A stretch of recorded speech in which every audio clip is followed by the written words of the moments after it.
heck is going on with Duterte? Like, he's on crimes against humanity for what? For killing drug dealers? Yeah.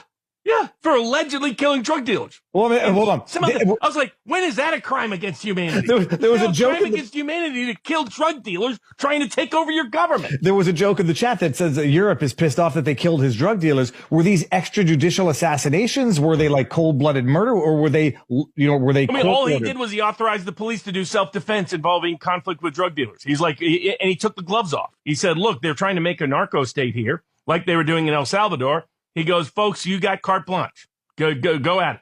And what happened? He created he took one of the most dangerous cities in the country as mayor and made it one of the safest.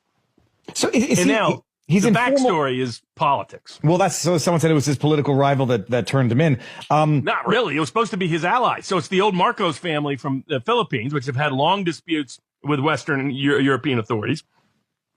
They united with Duarte, or I'll get his name mispronounced, but Duterte.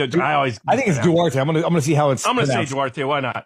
But his daughter was vice president along with Marcos running for president, and now they've split since then. Marcos decided no longer wants their support, but knows that if he tried to indict him in the Philippines, the jury would definitely acquit because he's one of the most popular people in the Philippines ever. So what did he do? He cut a secret deal with the corrupt International Criminal Court out of the Hague, pursuant to the Rome Statute, which Duarte had pulled them out of that. And Marcos, to my knowledge, had not joined it back again.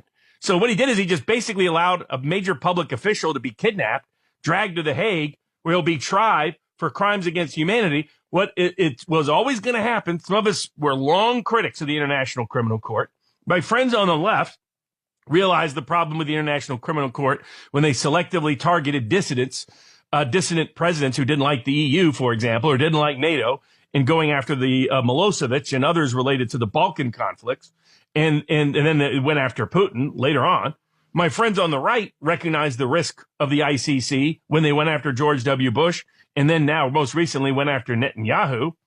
I have long said the International Criminal Court is a joke. It's an attempt at globalist elite power usurping all sovereignty around the world in the name of Nuremberg cases, when the real Nuremberg case is what happened to the entire world in 2020. I'm going to ask a stupid question because I hadn't been following the story. Did they have possession over? It's Duterte, by the way. Hold on. He came back from Hong Kong. They kidnapped him at the airport and dragged him back to the Hague. Hey, listen to this. Duterte. Sara Duterte. I presume that's how you pronounce it. Duterte. Oh, okay. Maybe I'll parse Duterte. You have to say it with a very deep accent. So they kidnapped him and